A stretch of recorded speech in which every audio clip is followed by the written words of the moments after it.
أعوذ بالله من الشيطان الرجيم. بسم الله الرحمن الرحيم.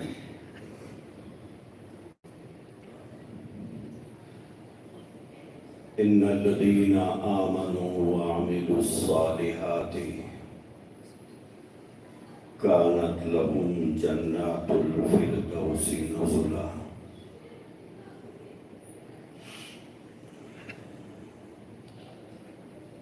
بزرگان محترم، اللہ تبارک و تعالیٰ نے قرآن کریم کے اندر کئی مقامات پر ایمان والوں سے خطاب کرتے ہوئے یہ فرمایا ہے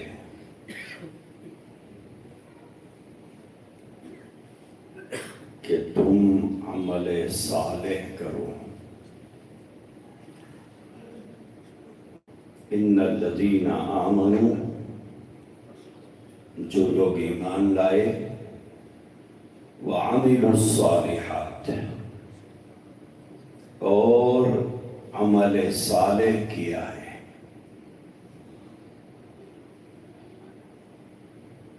سوال یہ ہوتا ہے، ایک ہے عمل، اس کے بعد میں فرمایا عمل صالح، عمل الصالحات. یہ عمل صالح کیا چیز ہے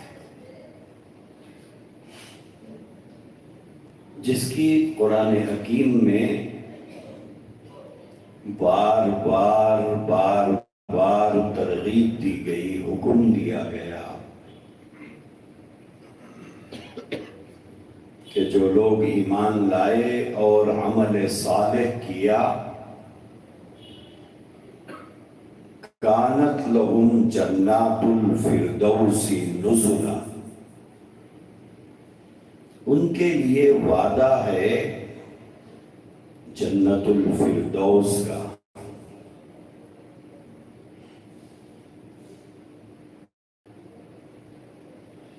شرط لگائی ہے عمل صالح کر کے آئے، ایمان لائے اور عمل صالح کیا تو پھر جنات الفردوس اس کا ٹھکانہ ہے. عمل صالح کیا چیز ہے؟ حضرات علماء کرام نے لکھا ہے، تین باتیں جب تک کسی عمل میں جمع نہیں ہو جاتی ہیں، اس وقت تک کوئی عمل صالح نہیں کہلاتا ہے. ایک ہی عمل ہے، اس میں تین باتیں جمع ہو، تب جا کر وہ عمل صالح کہلاتا ہے. اگر تین میں سے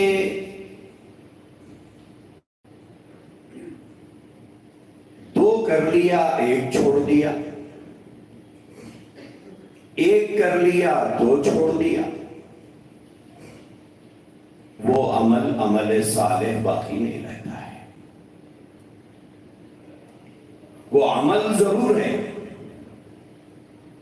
وہ عمل صالح نہیں ہے. عمل نہیں ہے کیا؟ عمل ہے، لیکن وہ عمل صالح نہیں ہے جس پر جنت الفردوس کا وعدہ کیا گیا ہے.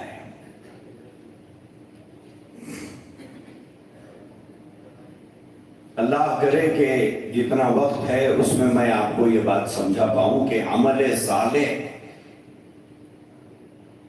ہمارے عملوں میں سے کن کن چیزوں میں سے ختم ہو گیا ہے. عمل ہے لیکن وہ عمل صالح باقی نہیں رہ رہا ہے. عمل صالح کے لیے پہلی شرط یہ ہے کہ جس کام کو بھی ہم کر رہے ہیں اس امید پر کہ مجھے ثواب ملے گا، جتنے کام ہم کر رہے ہیں ضروری سمجھ کر کر رہے ہوں، چھوڑ دے تو گناہ ہوگا سمجھ کر کر رہے ہوں، کچھ بھی سمجھ کر کر رہے ہوں، امید کیا ہے؟ ثواب کی، کہ مجھے ثواب ملے گا، ثواب ملے گا تو اللہ راضی ہوگا، اللہ راضی ہوگا تو جنت ملے گی، میری بخشش ہوگی۔ ایسے بہت سے کام ہم لوگ کرتے ہیں، لیکن وہ عمل صالح ہے یا نہیں ہے، اس پر ہمیں غور کرنے کی ضرورت ہے۔ سب سے پہلی چیز، ثواب کی امید سے جتنے کام ہم کرتے ہیں،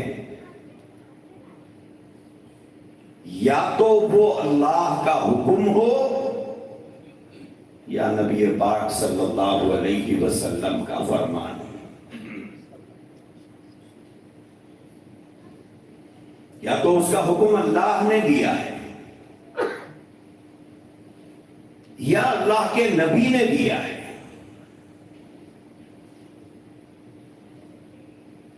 جس کا ذکر قرآن میں ہے یا احادیث مبارکہ کے اندر ہے،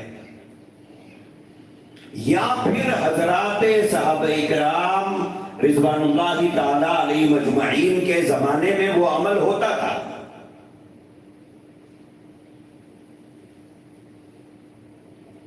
یہ پہلی شرط ہے عمل صالح کے لیے، یا تو اس کا ذکر قرآن مجید میں ہو یا پھر احادیث مبارکہ میں اس کا حکم دیا گیا ہو، یا حضرات صحابہ اکرام رضوان اللہ تعالی علیہ مجمعین کے دور میں وہ کام کیا جاتا ہو۔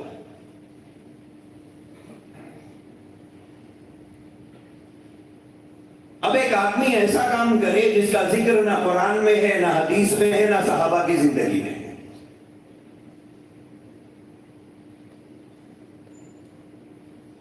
کر لے، وہ عمل صالح کے دائرے میں آتا نہیں ہے۔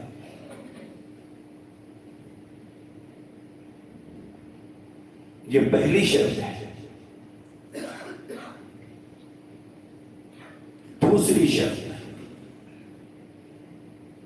دوسری شرط یہ ہے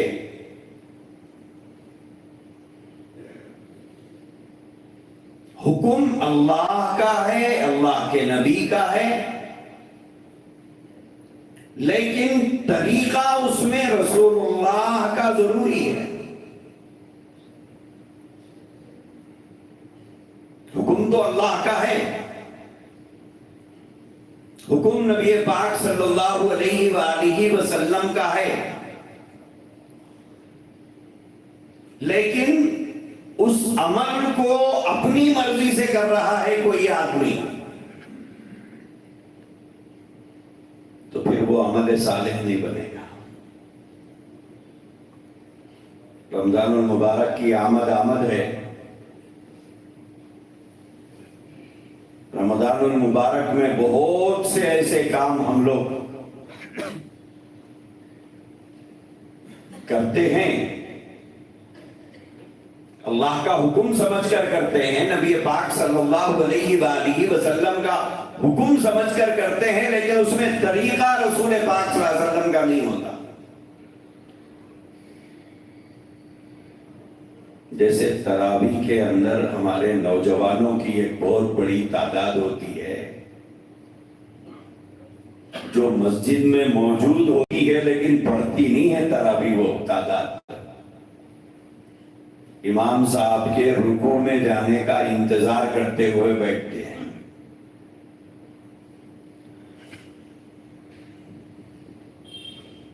20 رکعت میں سے صرف 10 رکعت میں ٹھہرتے ہیں وہ لوگ، 10 رکعت میں پیچھے بیٹھے ہوئے رہتے ہیں، صرف رکوع میں شامل ہو کر یہ سمجھتے ہیں کہ 20 رکعت تراویح ہو گئی۔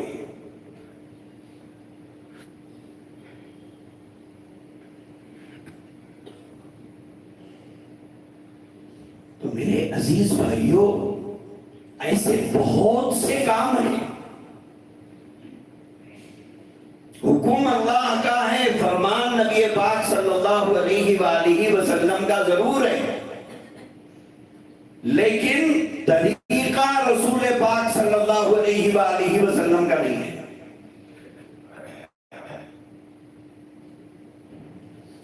کسی بھی عمل کے عمل صالح ہونے کے لیے طریقہ نبی پاک صلی اللہ علیہ وآلہ وسلم کا چاہیے.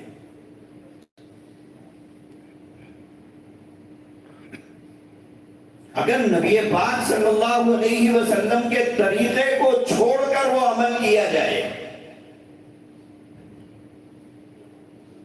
وہ عمل ضرور ہے لیکن وہ عمل صالح نہیں ہے.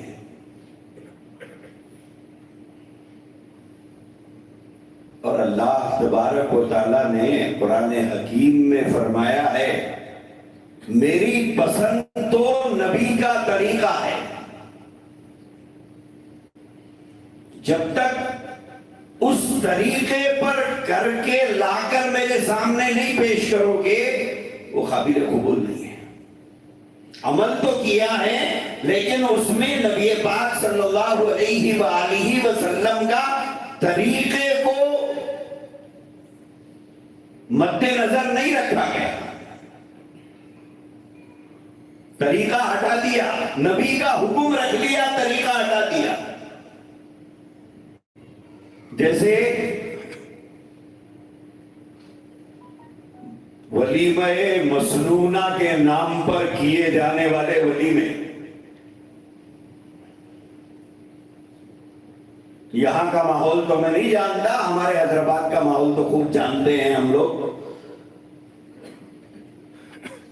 کہیں پر سنت نظر نہیں آئے گی لیکن ولیمہ کیا جا رہا ہے سنت سمجھ کر. سنت کہیں نہیں ہے. طریقہ رسول پاک صلی اللہ علیہ وسلم کا کہیں نہیں ہے. جبکہ اللہ کے نبی نے فرمایا النکاح من سنتی، نکاح میرا طریقہ ہے، نکاح میری سنت ہے. عملی طور پر اللہ کے نبی علیہ السلام نے کئی نکاح کر کے ہم کو بتائے نکاح ایسا کیا جاتا ہے، ولیمہ ایسا کیا جاتا ہے.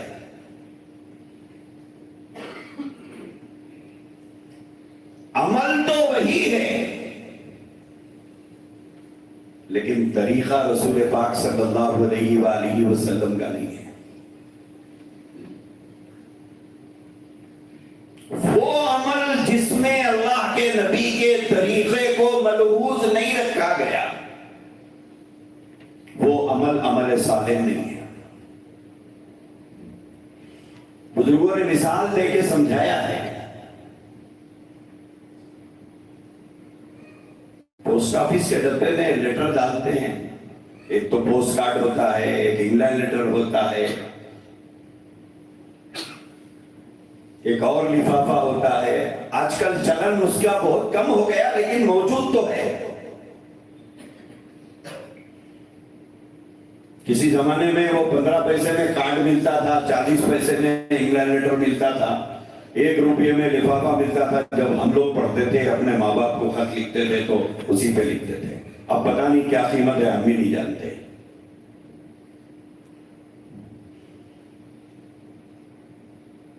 وہ ہوتا 15 پیسے کا تھا، 40 پیسے کا تھا، 1 روپے کا تھا، اس پہ ٹکٹ چپکائی جاتی تھی. اس کے بعد ڈبے میں ڈالو، مضمون لکھ کے وہ ہمارے گھر یا جہاں ہم بھیجنا چاہے پہنچ جاتا تھا. اگر کوئی آدمی یہ سوچے کہ میرے شادی کا کارڈ تو 50 روپے کا ہے،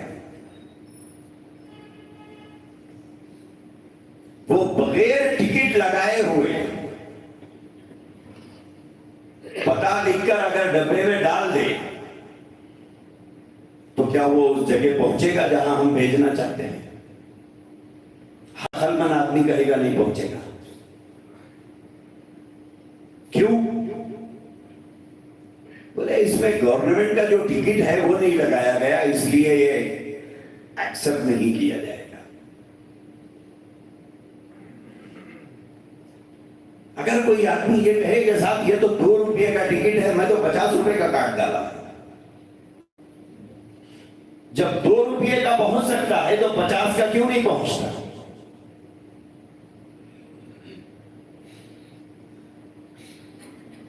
چاہے وہ 50 کا ہو یا 100 کا ہو، وہ پہنچے گا تو نہیں؟ پہنچے گا تو وہ 2 روپے کا ٹکٹ والا ہی، چاہے وہ گھر کے کھانے سے چپکا کر 2 روپے کا ٹکٹ لگا کر ڈبے میں ڈال دیا گیا ہو تب بھی پہنچتا ہے. 100 روپے کا ہے اور ٹکٹ لگا ہوا نہیں ہے تو وہ رد ہو جائے گا. دوستو، وہ کام جس میں نبی پاک صلی اللہ علیہ وسلم کے طریقے کو نظر انداز کر دیا گیا،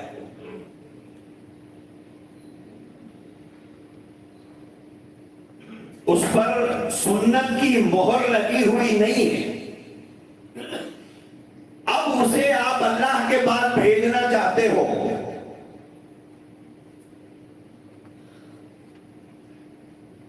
جس پہ اللہ کی پسند کا ٹھپا لگا ہوا نہیں ہے، ان کی پسند کو، ان کے حکم کو نظر انداز کر کے ایک دوسرے انداز سے ان کے پاس عمل بھیجا جا رہا ہے. آپ نے تو 2 روپے کا حکم دیا تھا، ہم تو 100 کا کام کر کے بھیج رہے ہیں، قبول کر لیجئے. جیسا گورنمنٹ 2 روپے کی ٹکٹ نہ ہونے سے رد کر دیتی ہے، ایسے ہی اللہ تبارک و تعالی ہر وہ کام جس میں نبی کا طریقہ نظر انداز کر دیا گیا ہے، اگر اس پر 2 لاکھ نہیں 2 کروڑ بھی خرچ کر دیا جائے، اللہ کے پاس اس کی ردی سے زیادہ کوئی حیثیت نہیں ہے، کوئی حیثیت نہیں. کیوں؟ اس لیے کہ ان کی پسند کو نظر انداز کر دیا گیا. انہوں نے تو فرما دیا، کان لکم فی رسول اللہ اسوۃ حسنہ.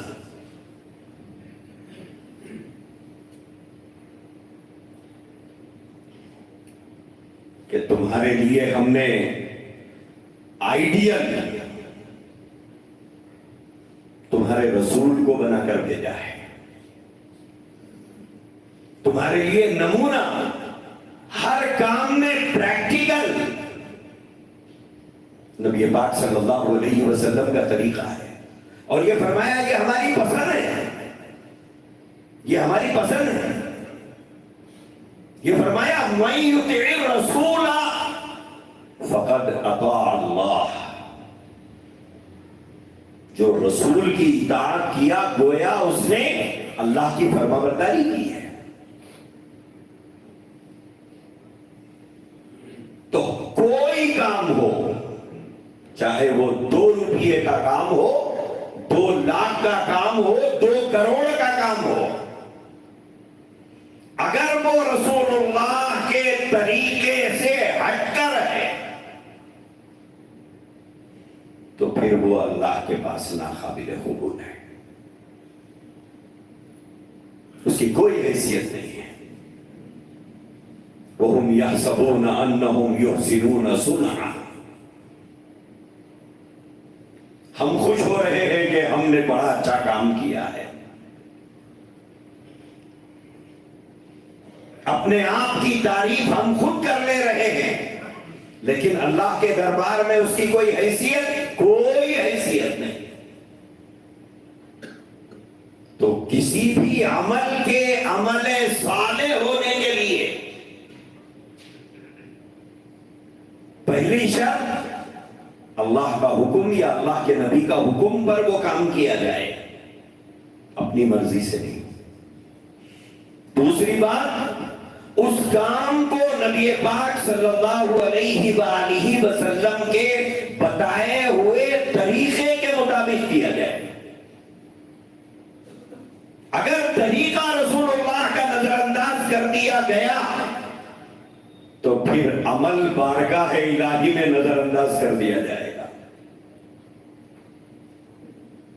سنت کا ٹھپا لگ کر بارگاہ الہی میں پیش ہونا ہے، اس کے اوپر اسٹامپ ہو نبی پاک صلی اللہ علیہ وسلم کی سنت کی، نبی پاک صلی اللہ علیہ وآلہ وسلم کے طریقے کی، تب وہ ایکسپٹ ہوگا اللہ کی بارگاہ میں۔ عمل تو ہے، سنت نہیں ہے، ٹھپا لگا ہوا نہیں ہے، اس پر ریجیکٹ کر دیا جائے گا، قبول نہیں کیا جائے گا۔ کیوں؟ ہماری پسند کے مطابق نہیں ہے، یہ ہماری پسند کے مطابق نہیں ہے۔ ہماری پسند کیا ہے؟ ہمارے نبی کا طریقہ۔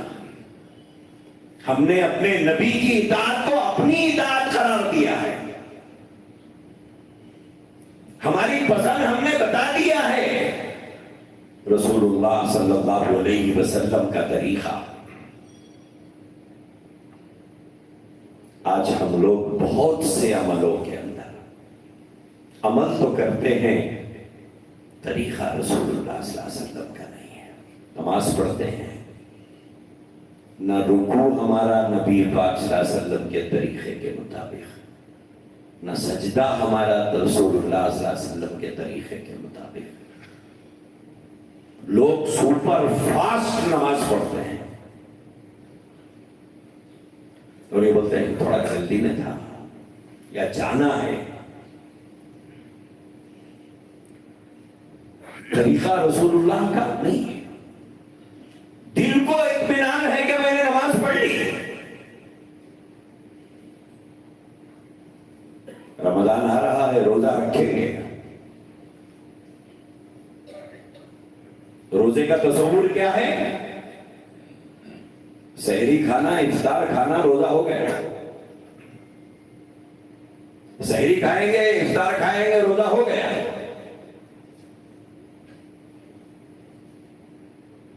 درمیان میں نماز بھی پڑھ لیں گے۔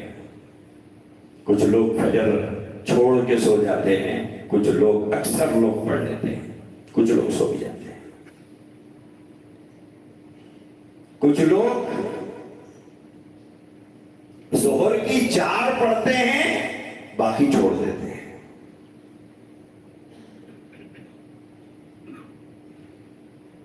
نماز ظہر کی کتنی ہے پوچھے تو بولتے 12، پڑھتے کتنی ہیں؟ 4۔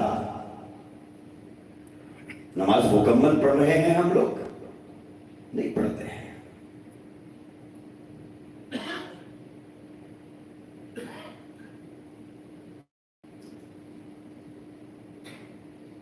ہوتا ہی نہیں ہوتا ہے ایسا، ایسے ہی ہوتا ہے۔ لیکن ہمارا دل مطمئن ہے کہ میں تو نماز پڑھ لیا، سحری کھایا، افطار کھایا، جیسی چاہے بہرحال نماز پڑھ لیا، مطمئن ہے کہ میرا رمضان تو بہت زبردست چل رہا ہے۔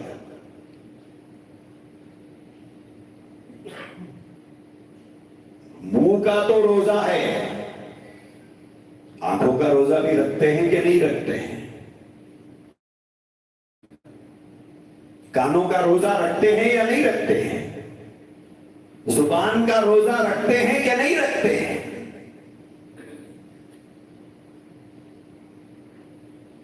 حضور نے فرمایا الصوم جنۃ ما لم یخرقھا، روزہ ڈھال ہے، جب تک روزے دار اس روزے کو پھاڑ نہیں لیتا۔ روزہ پھٹتا بھی ہے کیا؟ ٹائر نہیں پھٹتا کیا؟ ویسے ہی روزہ بھی پھٹتا ہے۔ کس چیز سے پھٹتا ہے؟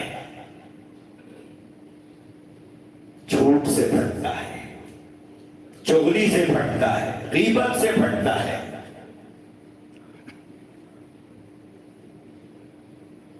لیکن تصور ہے اس سے روزہ پھٹنے کا ہمارا؟ کوئی تصور نہیں ہے۔ منہ تو روزہ رہ گیا، آنکھیں روزہ نہیں رہتی ہیں، کان روزہ نہیں رہتے ہیں، زبان روزہ نہیں رہتی ہے، ہاتھ روزہ نہیں رہتے ہیں، کم تول رہے ہیں، پیر گناہ کے راستے پر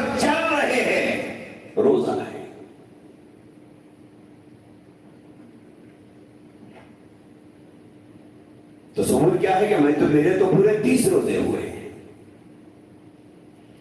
اس روزے میں اللہ کے نبی کا طریقہ ہے یا نہیں ہے؟ نہیں ہے.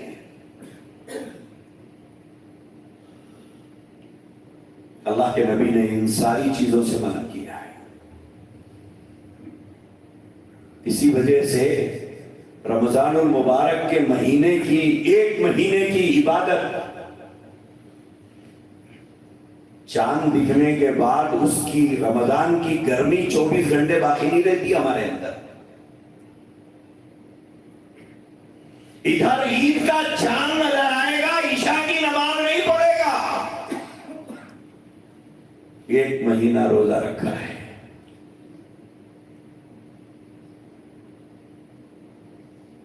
ایک مہینہ روزہ رکھا ہے.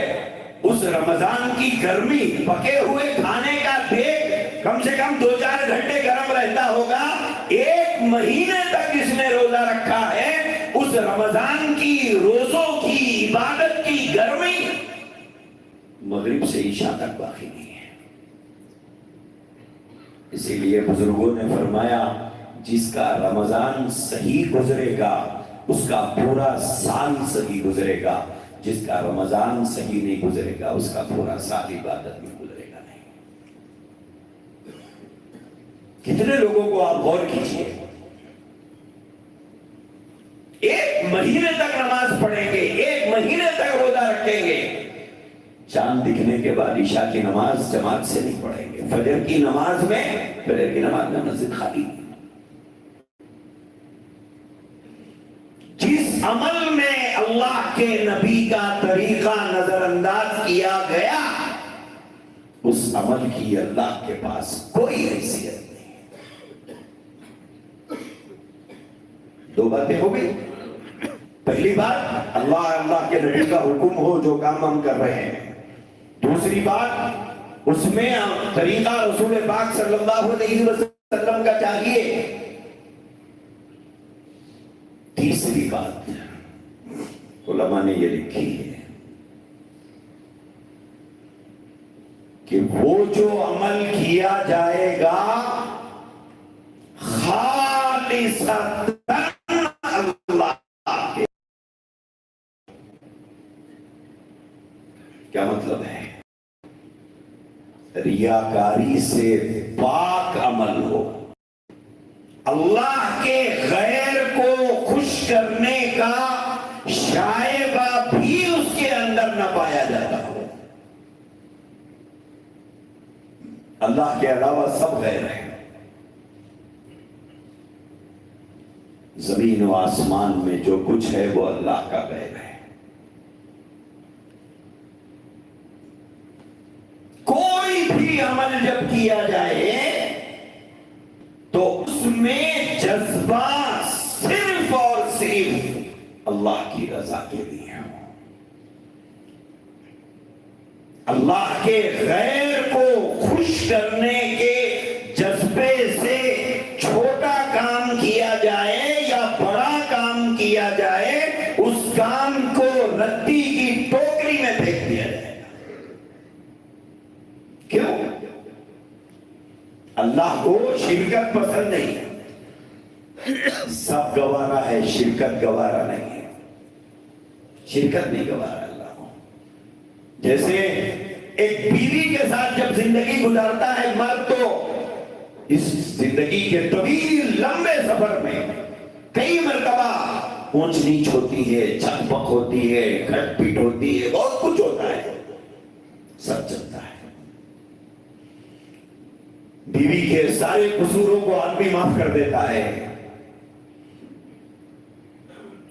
بہت سی غلطیوں کو نظر انداز کر دیتا ہے. لیکن ایک غلطی ایسی ہے بیوی کی جس کو کوئی غیرت مند مرد معاف نہیں کرتا. کوئی غیرت مند مرد معاف نہیں کرتا. وہ ہے کسی اور کو اس کے دل میں جگہ ہو. پتہ چلا کہ پڑوسی سے بات کرتی ہے، پتہ چلا کہ کسی اور سے چیٹنگ چل رہی ہے، پتہ چلا کہ کسی اور سے تعلق ہے. چور بولتا اب نہیں ہو سکتا، چلو اب نہیں ہو سکتا. بولے اتنے معاف کر دیا مگر یہ ایک نہیں معاف کرتا. کوئی مرد معاف کرتا ہے؟ کوئی نہیں معاف کرتا. ایک مرد کی غیرت جب اس کی اجازت نہیں دیتی ہے تو ایک انسان کے مقابلے میں خدا کی ذات بہت غیور ہے.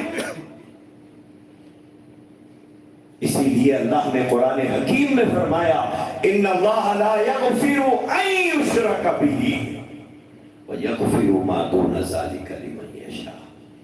شرک کے علاوہ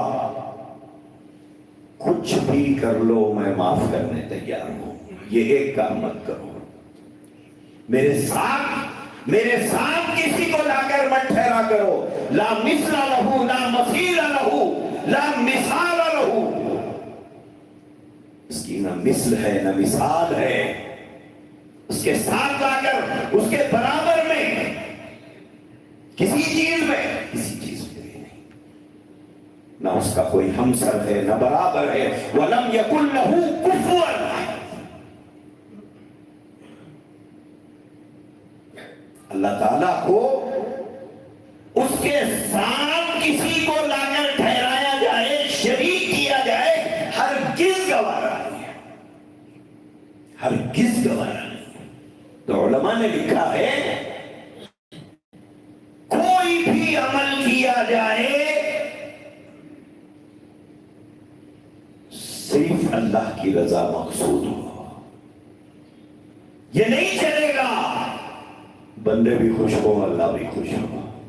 یہ نہیں چلے گا. اللہ کے نبی علیہ الصلوۃ والسلام نے فرمایا مجھے تمہارے بارے میں شرک اصغر کا ڈر ہے. صحابہ نے پوچھا یا رسول اللہ شرک اصغر کیا چیز ہے؟ اللہ کے نبی نے فرمایا ریاکاری، دکھاوا.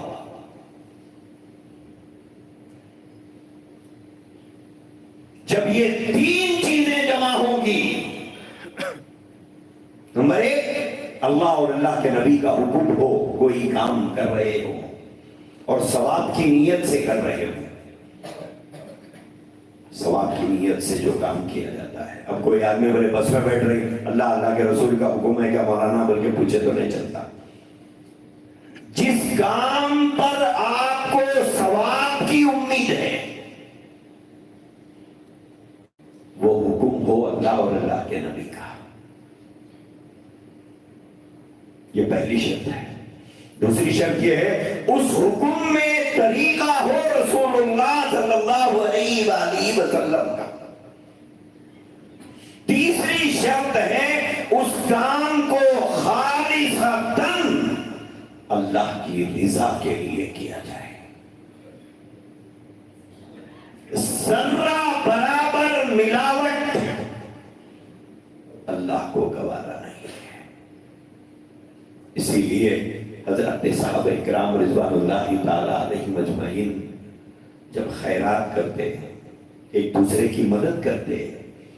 مدینہ منورہ میں کچھ یتیم بھی رہتے تھے، بیوائیں بھی رہتی تھی، کچھ ضرورت مند صحابہ کرام بھی رہتے تھے. بعض صحابہ کے بارے میں لکھا ہے کہ رات کے اندھیرے میں صبح ہونے سے پہلے سامان کی بوریاں، کارٹون سمجھ لیجیے آج کے دور میں اس زمانے میں بوری بولتے تھے، آج کے زمانے میں کارٹون ہے. وہ کارٹونوں میں سامان ڈال کر لے جا کر ان کے گھر کے دروازے پر رکھ کر آ جاتے تھے. ہمارے جیسے پختہ گھر تو نہیں تھے کہ گیٹ لگی ہوئی ہے باہر سے کوئی اور لے جائے گا. کھجوروں کے تنوں کے درختوں سے بنے ہوئے گھر تھے. مسجد نبوی خود اسی سے بنی ہوئی تھی. جب صبح صحابی اپنے گھر سے باہر نکلتے سامان سے بھرا ہوا ایک بورا ان کے گھر کے سامنے رکھا ہوا ہے. پتہ ہی نہیں چلا کون رکھے گیا ہے. حضرات صحابہ کرام رضوان اللہ تعالی علیہ مجمعین کے دل میں یہ جذبہ ہوتا کہ لینے والے کو بھی پتہ نہ چلے کہ دینے والا کو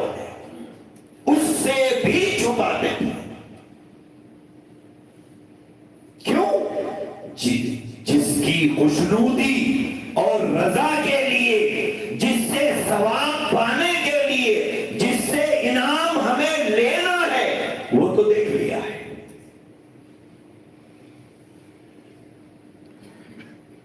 جب اس جذبے کے ساتھ عمل کیا جائے گا تب جا کر عمل صالح بنتا ہے۔ وہ جو وعدہ ہے ان الذین آمنوا وعملوا الصالحات کانت لهم جنات الفردوس نزلا، جو لوگ ایمان لائے اور عمل صالح کیا ان کے لیے وعدہ ہے جنت الفردوس کا۔ اس لیے میرے بھائیوں، ماہ رمضان المبارک، شاید پھر جمعہ پہلا روزہ بھی ہو سکتا ہے، دوسرا، پہلا تو یقینی ہے۔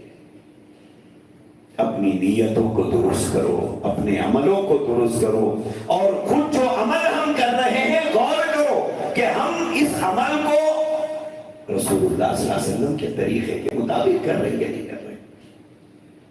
سب سے پہلے اسے شروع کرو نماز سے۔ میری نماز نبی پاک صلی اللہ علیہ وسلم کے بتائے ہوئے طریقے کے مطابق ہے یا نہیں ہے؟ میرا قیام، میرا رکوع، میرا سجدہ، میرا تحیات میں بیٹھنا ویسے ہی ہے جیسے نبی پاک صلی اللہ علیہ وسلم نے بتایا؟ کہیں ایسا نہ ہو کہ نماز تو میں پڑھ رہا ہوں، وہ میرے منہ پہ دے ماری جائے کہ تیری نماز تو نبی کے طریقے کے مطابق نہیں ہے۔ نہ خدا ہی ملا، نہ وصال سنم، نہ ادھر کے رہے نہ ادھر کے رہے۔ اور بہت سے ایسے کام ہیں جس کا حکم نہ اللہ نے دیا ہے نہ اللہ کے نبی نے دیا ہے، کرتے جا رہے ہیں ہم لوگ۔ اور بہت سی چیزوں کا حکم اللہ نے دیا، اللہ کے نبی نے دیا، طریقہ رسول اللہ صلی اللہ علیہ وسلم کا نہیں ہے۔ جیسے رمضان المبارک میں افطار پارٹیاں ہوتی ہیں بہت سے، یا ہوتی ہیں نہیں ہوتی ہے نہیں معلوم۔ ہمارے حیدرآباد میں تو سڑکوں کے ساتھ لمبے لمبے ٹیبل لگا کر کیے جاتے ہیں، دن بھر روزہ رکھا اور افطاری کھڑے ہو کے کھا رہے ہیں۔ یہی طریقہ سکھایا تھا ہمارے نبی نے۔ کھڑے ہو کے کھا بھی رہے ہیں، کھڑے ہو کے پی بھی رہے ہیں، یا کلون کما تاکلون الانعام۔ قرآن کہتا ہے ایسے کھا رہا ہے جیسے جانور کھاتا ہے۔ میرے الفاظ نہیں، قرآن کے الفاظ ہیں، یا کلون کما تاکلون الانعام۔ صبح سے روزہ رکھا اور افطار سنت کے مطابق نہیں ہے۔ اس لیے میرے بھائیوں، ہر کام میں دیکھو کہ طریقہ نبی کا ہے یا نہیں ہے۔ نبی کا ہے تو پھر ساتھ میں یہ بھی سوچو میں اللہ کی رضا کے لیے کر رہا ہوں یا پھر غیر بھی شامل ہے اس میں۔ محلے والے خوش ہو جائیں، بستی والے خوش ہو جائیں، خاندان والے خوش ہو جائیں، سسرال والے خوش ہو جائیں، مائکے والے خوش ہو جائیں، مسجد کی کمیٹی والے خوش ہو جائیں۔ کہیں ایسے جذبے ہمارے سینے میں کہیں دبے ہوئے تو نہیں ہیں، کہیں چھپے ہوئے تو نہیں ہیں جو ہمارے اس عمل کو ضائع کریں۔ عمل خالص ہو۔ آپ کی بھی آرزو، میری بھی آرزو ہوتی ہے دودھ اصلی ہو، گھی اصلی ہو، ہر چیز اصلی ہو۔ ایسے ہی اللہ کو بھی اصلی چاہیے۔ وہ اصلی کیا ہے؟ نیت میں غیر شامل نہ ہو۔